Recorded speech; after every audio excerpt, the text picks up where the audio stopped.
అమరావతి నిర్మాణానికి మలివిడతలో మరో 34,964 ఎకరాల సేకరణకు సిఆర్డీఏ ఆమోదం తెలిపింది.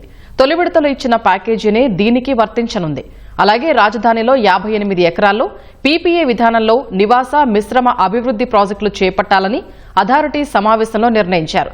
వీటికి టెండర్లు పిలిచేందుకు సైతం భేటీలో పచ్చజెండా ఊపారు. మరికొన్ని సంస్థలకు సైతం భూ కేటాయింపులు చేస్తూ ఆమోదం తెలిపారు. రాజధాని అమరావతి నిర్మాణానికి మలివిడతలో 13 గ్రామాల పరిధిలో 34,964 ఎకరాల భూ సమీకరణ ప్రతిపాదనకు ముఖ్యమంత్రి చంద్రబాబు అధ్యక్షతన శనివారం జరిగిన సిఆర్డీఏ 50వ సమావేశంలో ఆమోదం తెలిపారు.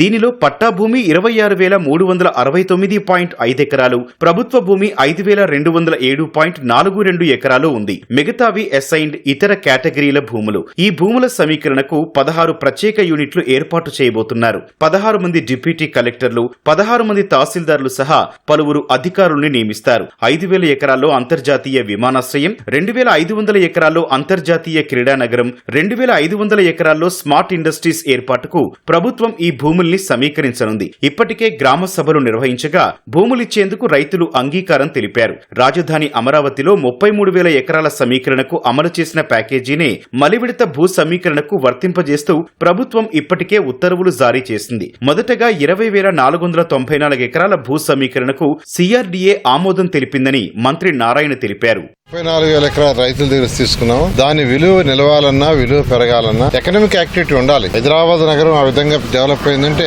ఆ రోజు ముఖ్యమంత్రి గారు ఎకనామిక్ యాక్టివిటీ డెవలప్ చేశారు. ఆ ఉద్దేశంతో ఇక్కడ కూడా ఒక 2,500 ఎకరాల్లో ఒక స్మార్ట్ ఇండస్ట్రీస్ ని వచ్చేదిగా చేస్తాం. ఒక 2,500 ఎకరాలు యాక్చువల్ గా ప్రొక్యూర్ చేయమన్నారు. అదేవిధంగా ఒక ఇంటర్నేషనల్ స్పోర్ట్స్ సిటీ కండక్ట్ చేస్తే ఆ ఇంటర్నేషనల్ స్పోర్ట్స్ సిటీలో కొన్ని యాక్టివిటీ జరుగుతుంటే దేశ విదేశాల నుంచి వస్తారు. ఇట్లా ఇంటిగ్రేటెడ్ గా అన్ని డెవలప్ అవటం వల్ల ఎకనామిక్ యాక్టివిటీ డెవలప్ అవుతున్న ఉద్దేశంతో దానికి 2,500 ఎకరాల ప్రొక్యూర్ చేయమన్నారు. అదేవిధంగా ఇంటర్నేషనల్ ఎయిర్పోర్ట్ వీటికి ప్రొక్యూర్ చేయమంటే అయితే 10,000 ఎకరాలు ప్రొక్యూర్ చేయాలంటే ఫస్ట్ ల్యాండ్ అక్విజిషన్ అనుకున్నాం. ల్యాండ్ అక్విజిషన్ అయితే రైతులు నష్టపోతారని ప్రజాప్రతినిధులు చెప్పడం, ల్యాండ్ పుల్లింగ్ అయితే విల్లింగ్ అంటే ల్యాండ్ పుల్లింగ్ యాక్చువల్ గా చేయమని అధికారులకు చెప్పాము.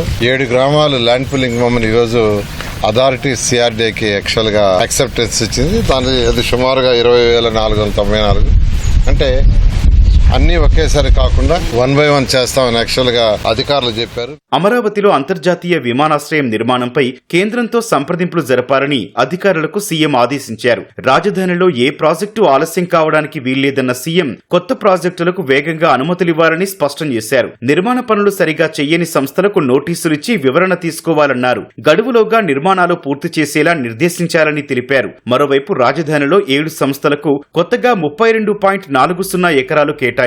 2014 నుంచి 19 మధ్య కాలంలో భూ కేటాయింపులు జరిగిన 6 సంస్థలకు చిన్నపాటి సవరణలతో కేటాయింపులు కొనసాగించారు. ఎవరైతే 10,000 సిట్టింగ్ ఉండే కన్వెన్షన్ సెంటర్ కడతారో వాళ్ళకైతే 2.5 ఎకర్స్ చెందుతుగా, అలాగే 7,500 నుంచి 10,000 సిట్టింగ్ అయితే దానికి 2 ఎకరాలు, 7,500 కంటే తక్కువ ఉంటే 1 ఎకర్ ఇచ్చేందుకు యాక్చువల్ గా ఈరోజు అథారిటీ దాన్ని ఫైనలైజ్ చేసింది.